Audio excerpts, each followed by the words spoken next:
সুপ্রিয় শিক্ষার্থী বন্ধুরা, আবারও স্বাগতম আমাদের নতুন এই উদ্যোগ আদ্যপ্রান্ত পাঠশালায়। আজকে আমি নুর ইসলাম নাইম শেরেবাংলা কৃষি বিশ্ববিদ্যালয় থেকে তোমাদের মাঝে আছি। আজকে আমরা আলোচনা করব হচ্ছে আগামী 20শে জুলাই তোমাদের সমন্বিত কৃষি বিশ্ববিদ্যালয় ভর্তি পরীক্ষা। আমাদের হাতে ম্যাক্সিমাম 69 থেকে 70 দিনের মতো একটা সময় আছে। তো এই 69 থেকে 70 দিনের মধ্যে আমরা কিভাবে প্রিপারেশন নিলে বা কোন ভাবে আমাদের প্রিপারেশনটা আসলে হওয়া উচিত, যাতে আমরা একটা কৃষি বিশ্ববিদ্যালয়ে, একটা পাবলিক বিশ্ববিদ্যালয়ে আমাদের একটা সিট দখল করতে পারি, সেই বিষয়ে আজকে আলোচনা করব। যে তোমাদের পরবর্তী পড়াশোনার গাইডলাইনটা বা পড়াশোনার ধরনটা কি রকম আসলে হওয়া উচিত, কিভাবে তুমি সবগুলা কভার করতে পারবে এবং কভার করলে মোটামুটি একটা প্রিপারেশন এবং একটা ভালো প্রিপারেশন নিয়ে একটা কৃষি ইউনিভার্সিটিতে ভর্তি হতে পারবে। তো আমরা যদি ধরি যে 20শে জুলাই আমাদের হচ্ছে পরীক্ষা, সেই ক্ষেত্রে আমাদের 69 থেকে 70 দিনের মতো একটা গ্যাপ রয়েছে। আমরা শেষের 5টা দিন বাকি রাখলে আমরা ধরি 65 দিন। আজ থেকে আমরা ধরি 65 দিন, বাকি 5 দিন তোমাদের জন্য একটা রিল্যাক্সেশন টাইম বা তোমরা নিজেদের মতো নিজেরা ব্যবহার করবে। আমরা যদি ধরি যে 65 দিন সামনে আছে, সেই ক্ষেত্রে আমাদের সাবজেক্ট আছে কয়টা? সাবজেক্ট আছে হচ্ছে 5টা: ফিজিক্স, কেমিস্ট্রি, ম্যাথ, বায়োলজি আর হচ্ছে ইংলিশ। এই 5টা সাবজেক্ট, 4টা সাবজেক্টের আমাদের প্রথম এবং দ্বিতীয় পত্রে 2টা পেপার থাকে। সো 8 এবং একটা ইংলিশ, ফার্স্ট সেকেন্ড 2, 10। সো এই 10টা পত্রের কিভাবে আমরা একটা প্রিপারেশন এই 65 দিনের মধ্যে তৈরি করব। সো আমরা এই 65 দিনটাকে ভাগ করে নিয়ে আসবো হচ্ছে 40 দিনে। এই 40 দিন কি করব? এই 40 দিন আমাদের যে 10টা পত্র আছে বা এই 5টা সাবজেক্ট আছে, এই সাবজেক্টের তোমরা একটা ফর্মুলেশন করবে, একটা রুটিনের। যে রুটিনটার মধ্যে তোমরা একটা সাবজেক্টের পিছনে ম্যাক্সিমাম টাইম দিবা। ম্যাক্সিমাম টাইম দিয়ে তুমি ওই সাবজেক্টটার, যেহেতু তোমাদের শর্ট সিলেবাস, এতগুলা চ্যাপ্টারও নেই, তো ওই শর্ট সিলেবাসের চ্যাপ্টার গুলাকে খুব ভালোভাবে আয়ত্ত করবে এবং খুব ভালোভাবে রিডিং দিবে। প্লাস হচ্ছে ওই রিডিং থেকে শুরু করে তুমি অধ্যায়ের শেষে যে এমসিকিউ গুলা দেওয়া থাকে, এই এমসিকিউ গুলা প্র্যাকটিস করবে। মোট কথা, একটা অধ্যায় খুব যত ভালোভাবে আয়ত্ত করলে তুমি মোটামুটি একটা অধ্যায় সম্পর্কে ভালো আইডিয়া পাবে, সেইভাবে একটা অধ্যায় শেষ করবে ম্যাক্সিমাম টাইম নিয়ে। তাহলে ধরতে পারো যদি 40 দিন হয়, তাহলে 10টা পত্রের জন্য আমি 4 দিন করে সময় পাচ্ছি। এই 4 দিন করে সময় আমি 10টা পত্রের জন্য দিলাম। সেখানে হয়তো ধরো তোমার উচ্চতর গণিতে একটু কঠিন হতে পারে বা এই জিনিসটা একটু সময় বেশি লাগতে পারে, তুমি উচ্চতর গণিতে 4 দিনের বদলে 6 দিন নিয়ে নাও। সেইখানে ধরো বায়োলজিতে বা কেমিস্ট্রিতে তোমার সময় একটু কম লাগে, তুমি এইদিকে দক্ষ, সেই ক্ষেত্রে তুমি বায়োলজি বা কেমিস্ট্রিতে তুমি একটা দিন করে গ্যাপ দিয়ে দিতে পারো। একটা দিন কমিয়ে তুমি যে সাবজেক্টটা তোমার কাছে কঠিন মনে হচ্ছে, ওই সাবজেক্টে তুমি একটা দিন বাড়িয়ে দিতে পারো। সো একটা পত্রের জন্য তুমি 4 দিন করে, মিনিমাম 4 দিন, এবং তোমার ফিজিবিলিটি, তোমার ফ্লেক্সিবিলিটির উপর ডিপেন্ড করে তুমি সেটাকে 5 থেকে 6 দিন করতে পারো। যে সাবজেক্টে তুমি অ্যাভেলেবল বেশি, তুমি অ্যাবিলিটি তোমার বেশি আছে, সেই সাবজেক্টে তুমি 1 দিন বা 2 দিন তুমি কমিয়ে সাবজেক্টটাকে শেষ করতে পারো। সো আমি ধরে নিলাম যে এই 10টা পত্র এই 40 দিনের মধ্যে তুমি শেষ করতে পারলা খুব ভালোভাবে, যাতে ওই চ্যাপ্টার গুলো সম্পর্কে তোমার একটা ভালো আইডিয়া হয়। এই 40 দিনে তোমার একবার খুব ভালোভাবে এই চ্যাপ্টার গুলো পড়া শেষ। তো আমার কাছে আর বাকি আছে কতদিন? বাকি আছে হচ্ছে 25 দিন। এই 25 দিন তুমি কিভাবে প্রিপারেশন নিবে? এই 25 দিন থেকে আমি 15 দিন নিয়ে নিলাম। এই 15 দিন কি করবে? তুমি যে 10টা পত্র ভালোভাবে লেখাপড়া করলা, শেষ করলা, এই 10টা পত্রকে থোরলি, একদম কন্টিনিউয়াসলি এই 10টা পত্রকে 15 দিনের মধ্যে তুমি আরো একটা রুটিন করে সেই 15টা দিনের মধ্যে এই 10টাকে থোরলি হচ্ছে রিভিশন দিবে। এই রিভিশনটা কেমন হবে? হতে পারে একটা অধ্যায় সম্পর্কে, লাইক ধরো আমি যদি জীববিজ্ঞানের কথা বলি, তোমার রক্ত সঞ্চালনের চ্যাপ্টার সম্পর্কে অনেক ভালো ধারণা আছে। সেই রক্ত সঞ্চালন হয়তো কোনো ইনফরমেটিভ কোনো কোশ্চেন, লাইক রক্তের পিএইচ কত, রক্তের ভলিউম কত, মানব দেহে কতটুকু রক্ত আছে, বা একটা হার্টের মেইলের ক্ষেত্রে ওয়েটটা কত হতে পারে, ওজন কত হতে পারে, এই সমস্ত ইনফরমেটিভ কিছু কোশ্চেন হতে পারে। তুমি একবার পড়ার পরে সেটা তোমার জন্য একটু কনফিউজিং, লাইক একটা হার্টের ওয়েটটা আমি যদি বলি 250 থেকে 300 গ্রাম, না 275 থেকে 350 গ্রাম, এখানে তুমি কনফিউশনে আছো যে এর মাঝখানে কোন জিনিসটা আসলে অ্যান্সার হবে। সেই ক্ষেত্রে এই ইনফরমেশনটা যদি তুমি আরো একবার দেখো, সেই ক্ষেত্রে ইনফরমেশন তুমি আরো ভালোভাবে ব্রেনের মধ্যে গ্র্যাব করতে পারবে। সো এই জন্য এই নেক্সট 15 দিন তুমি এই প্রত্যেকটা পত্রকে এমন ভাবে রুটিন করো, থ্রুলি হচ্ছে তুমি এই জিনিসটাকে রিভিশন করবে, যাতে ওই ছোট ছোট ইনফরমেশন গুলো তুমি আরেকবার দেখলে মাথায় সেটা ক্যাচ করতে পারে। লাস্ট থাকে হচ্ছে তোমার জন্য 10 দিন। পরীক্ষার আগে তোমার জন্য 10 দিন হাতে সময় থাকবে। এই 10 দিন সময়টা কি করবা? এই 10 দিন হচ্ছে সবকিছু তোমার পড়া শেষ, ম্যাথ, ফিজিক্স, বায়োলজি সবই তোমার পড়া শেষ, রিভিশনও করা শেষ। তুমি এই 10টা দিন থ্রোলি তুমি কন্টিনিউয়াসলি নিজে নিজে মডেল টেস্ট দিবে বা এক্সাম দিবে। সেটা হতে পারে তোমরা বিভিন্ন ধরনের বই পড়ে থাকো, যেমন নেটওয়ার্ক বই পড়তে পারো, বা আমরা হচ্ছে আমাদের এই আদ্যমান্ত পাঠশালা থেকে এক্সামের আয়োজন করব, সেই এক্সাম গুলাতে তুমি অংশগ্রহণ করতে পারো।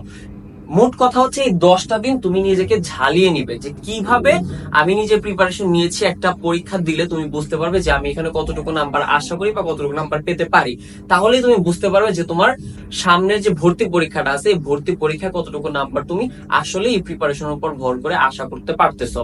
সো এই 10 দিন তুমি কন্টিনিউয়াসলি নিজে নিজে মডেল টেস্ট দিবে, নেটওয়ার্ক বই থেকে হতে পারে, বা আমরা আদ্যপান্ত পাঠশালা থেকে এক্সাম চালু করবো, সেই এক্সামের মধ্যে তুমি পার্টিসিপেট করতে পারো।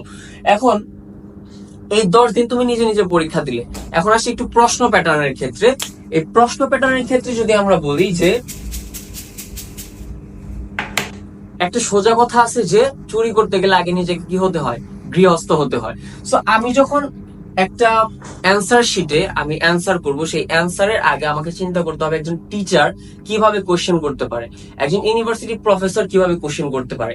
বেসিক্যালি একজন ইউনিভার্সিটি প্রফেসর তোমার রসায়ন প্রথম পত্র, পদার্থবিজ্ঞান দ্বিতীয় পত্র বইগুলো কন্টিনিউয়াসলি পড়ে না। উনি এর চাইতে আরো বেশি জ্ঞান ধারণ করে, এটা স্বাভাবিক, কিন্তু এই বইগুলো কিন্তু ওনারা চর্চার মধ্যে নাই।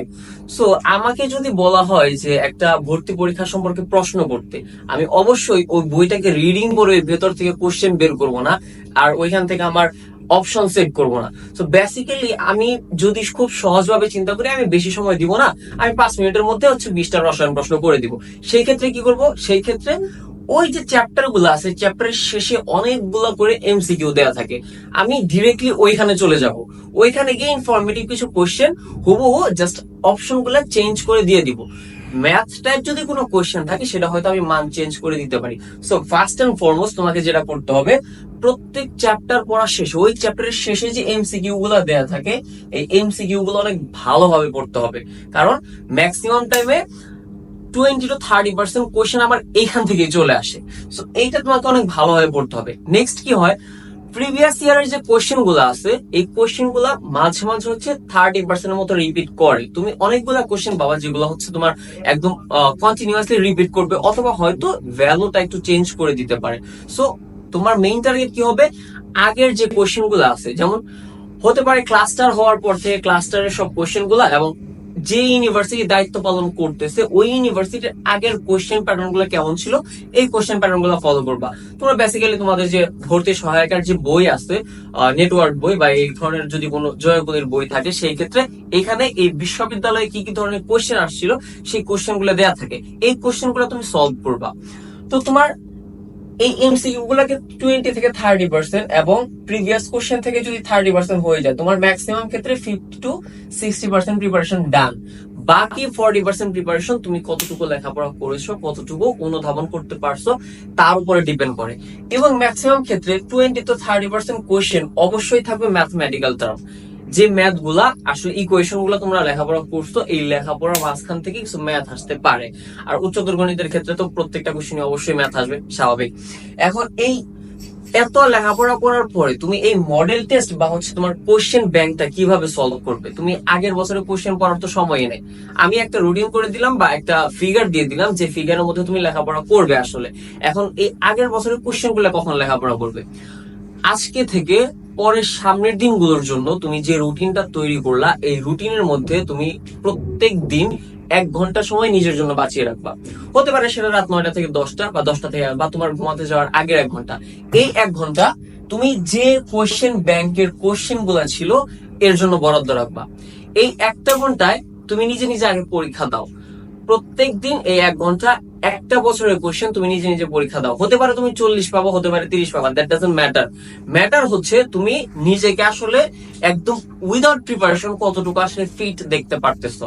ধরো তুমি একটা প্রিভিয়াস ইয়ারের কোশ্চেনের পরীক্ষা দিয়ে তুমি ধরো 35 পাইছো, দ্যাট মিনস তুমি 35% উইদাউট প্রিপারেশন তুমি রেডি আছো, বাকি 65% তোমাকে রেডি করতে হবে। এই 65% মধ্যে কি হবে, তুমি যখন ওই কোশ্চেনটা সলভ করতে যাবা, অ্যান্সার গুলোর সাথে সলভ করতে যাবা, তখন ম্যাক্সিমাম এইখান থেকে আমি ধরলাম 15% তোমার আয়ত্তে চলে আসবে। কারণ তুমি যে জিনিসটা ভুল করে শিখতেছো সেই জিনিসটা ইন ফিউচার ভুলে যাওয়ার সম্ভাবনা কম, এবং যে অপশন গুলো দেখে তুমি অ্যান্সারটা ঠিক করতে পারলা, এই অপশন গুলা যদি পরীক্ষার প্রশ্নে থাকে, তোমার ওই পরীক্ষার প্রশ্ন ভুল হওয়ার সম্ভাবনা খুবই কম। সো এইটা একটা টেকনিক, এবং প্রত্যেকদিন যদি এইরকম ভাবে তুমি যে 40 দিন তোমার বইগুলা লেখাপড়া করলা, বইয়ের চ্যাপ্টার গুলা কমপ্লিট করলা, এই 40 দিন তুমি যদি প্রত্যেক দিন একটা বছরের কোশ্চেন সলভ করো, তোমার জন্য আর কোনো প্রশ্ন যে বাকি থাকবে এমন কোনো কিছু নাই। প্রত্যেকটা বইয়ের প্রত্যেকটা চ্যাপ্টার থেকে যতগুলো কোশ্চেন আসে, এই 40 বছরের কোশ্চেন তো নাই, কিন্তু 15 থেকে 20 বছরের কোশ্চেন যদি পড়ো, এর মধ্যে থেকে মানে এর বাইরে থেকে আসার মতো কোনো কোশ্চেন নাই। তো এতটুকু পড়লে তোমার 50% প্রিপারেশন হয়ে গেল। আর লাস্ট 10 দিন তো তুমি অবশ্যই কি করতেছো, মডেল টেস্ট দিতেছো, মডেল টেস্ট দিয়ে নিজের প্রিপারেশন ছাড়াই করতেছো। এই ক্ষেত্রে কি হবে, মডেল টেস্ট দেওয়ার পরে তোমার প্রিপারেশন শেষ হওয়ার পরে মডেল টেস্ট দিচ্ছ, এই মডেল টেস্টের মধ্যে যদি এমন হয় যে তুমি এখানে 70 পাইতেছো, হ্যাঁ, বা হচ্ছে 75 পাইতেছো, বাকি 25টা অ্যান্সার তোমার হয়নি, তো তুমি তখন আইডেন্টিফাই করতে পারবা যে এই 25টা অ্যান্সারের টপিক গুলা কোন কোন জায়গায়, এই টপিক গুলো আসলে কোন জায়গা থেকে আসছে, বা কেন এই জিনিসটা আমার ভুল হচ্ছে। সো যেই টপিক গুলোর মধ্যে তোমার সমস্যা থাকবে, এই টপিক গুলো তুমি ভালো করে তখন একটা রিভাইজ করতে পারবা। তখন তোমার কাছে জাস্ট পরীক্ষার টাইম, রিভিশনের কিন্তু টাইম নাই, রিভিশন তুমি অলরেডি দিয়ে ফেলছো, আর পরীক্ষা দিতে 1 ঘন্টার বেশি সময় লাগে না। সো দিনের ম্যাক্সিমাম টাইম যে জায়গাগুলোতে তোমার সমস্যা, যে জায়গাগুলোতে তুমি ভুল করছো, এই ভুলের জায়গাগুলোকে তুমি সংশোধন করে নেওয়ার জন্য ওই টপিকটা আবার একটু ভালো করে রিভাইজ করো, ভালো করে পড়ো, তাহলে এই তোমার প্রিপারেশনটা মোটামুটি কমপ্লিটলি 100% ডান। সো শেষ 5 দিন তোমার রিল্যাক্সেশন টাইম, এই রিল্যাক্সেশন টাইমে তুমি চাইলে পরীক্ষা দিতে পারো, আবার রিভাইজ করতে পারো, তুমি যে টপিকটা নিয়ে একটু চিন্তায় আছো বা কনফিউশন আছো সেই টপিকটা রিভাইজ করতে পারো। পরীক্ষার আগের রাত্রে নো স্টাডি, অনলি ঘুম, ব্রেইনটাকে প্রেশারলেস রাখতে হবে। পরীক্ষার দিন ঠান্ডা মাথায় পরীক্ষা দিবে ইনশাল্লাহ। যদি এইভাবে লেখাপড়া করো, কোন একটা কৃষি বিশ্ববিদ্যালয়ে, পাবলিক কৃষি বিশ্ববিদ্যালয়ে তোমার একটা সিট হয়ে যাবে ইনশাল্লাহ। সো আজকের জন্য গাইডলাইন্স এতটুকুই। আজকে থেকে পরবর্তী 60 থেকে 65 দিনের জন্য তোমার একটা রুটিন তৈরি করে ফেলো, যেভাবে তুমি লেখাপড়া করবে। এরপর আমাদের যারা ইনস্ট্রাক্টর আছে তাদের ক্লাস তো তোমাদের সামনে আসবে, সেখান থেকে অনেকগুলো টপিক বা প্রিভিয়াস ইয়ারের কোশ্চেন অ্যানালাইসিস করে তারা ক্লাস নেবেন। সো এই ক্লাসগুলো থেকে তোমরা বুঝতে পারবে যে আসলে কোন ধরনের কোশ্চেন হয়, বা এখান থেকেও তোমার একটা প্রিপারেশন ভালো হওয়ার চান্স আছে। সো তুমি এইভাবে যদি প্রিপারেশনটাকে করতে পারো, নিতে পারো, সেই ক্ষেত্রে তোমার মোটামুটি ধরে নেওয়া যায় ইনশাল্লাহ তুমি একটা বিশ্ববিদ্যালয়ের চান্স পাবো। সো এইভাবে একটা রুটিন তৈরি করে নিজেকে আগে প্রিপেয়ার করতে শুরু করো। আমাদের পরবর্তী লেকচার ইনস্ট্রাক্টররা তোমাদের পরবর্তীতে এই বিভিন্ন সাবজেক্টের বিভিন্ন টপিকের উপরে লেকচার নিয়ে আসবে। সে পর্যন্ত আমাদের সাথে থাকবা এবং আদ্যপান্ত পাঠশালার সাথে থেকে সহযোগিতা করে আমাদেরকে সাহায্য করবা। আমরা আশা করি ভবিষ্যতে ইনশাল্লাহ যদি তোমরা একটা পাবলিক ইউনিভার্সিটি সিট দখল করতে পারো, তার আমরা একটা প্রাউড মেমোরি হতে যাচ্ছি আমরা। তো সেই ক্ষেত্রে আমরা সবাই চাইবো যে তোমরা আমাদেরকে সহযোগিতা করবা। Till then, keep up the shining work and take the preparation, sit for the exam, and inshallah we will see you at any public university, agricultural university campus. Thank you everyone.